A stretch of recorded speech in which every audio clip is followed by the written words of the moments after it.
കോട്ടയം തീക്കോയിൽ വെള്ളപ്പൊക്കത്തെ തുടർന്ന് പശുക്കളെ നഷ്ടപ്പെട്ട ക്ഷീര കർഷകന് സഹായവുമായി മൃഗസംരക്ഷണ ക്ഷീരവികസന വകുപ്പ് മന്ത്രി ബിന്ദു കൃഷ്ണ. തീക്കോയി സ്വദേശി അനിൽകുമാർ എന്ന ക്ഷീര കർഷകന് 11 പശുക്കളെയാണ് വെള്ളപ്പൊക്കത്തിൽ നഷ്ടപ്പെട്ടത്. വിവരം അറിഞ്ഞ ഉടൻ തന്നെ അനിൽകുമാറിനെ ഫോണിൽ വിളിച്ച് വേണ്ട സഹായം മന്ത്രി ഉറപ്പു നൽകിയിരുന്നു. ഇതിന് പിന്നാലെയാണ് 2 പശുക്കളെ ഉടൻ തന്നെ നൽകാൻ തീരുമാനിച്ചത്.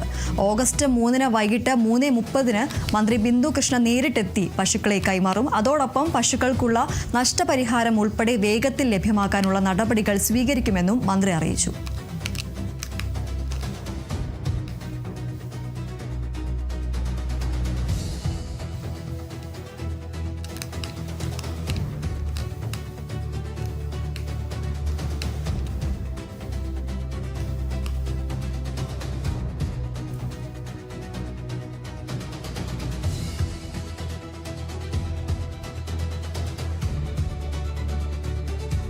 തിരുവനന്തപുരം മുതലപ്പുഴയിൽ വള്ളം മറിഞ്ഞുണ്ടായ അപകടത്തിൽ കാണാതായ ഒരു മത്സ്യത്തൊഴിലാളിയുടെ മൃതദേഹം കൂടി കണ്ടെത്തി. അഞ്ചുതെങ്ങ് സ്വദേശി ഫ്രീമോന്റെ മൃതദേഹമാണ് കണ്ടെത്തിയത്. മുതലപ്പുഴയിൽ നിന്ന് ഏകദേശം 22 കിലോമീറ്ററോളം അകലെ കണ്ണാന്തുറ സെന്റ് പീറ്റേഴ്സ് LP സ്കൂളിന് സമീപത്ത് നിന്നുമാണ് മൃതദേഹം ലഭിച്ചത്.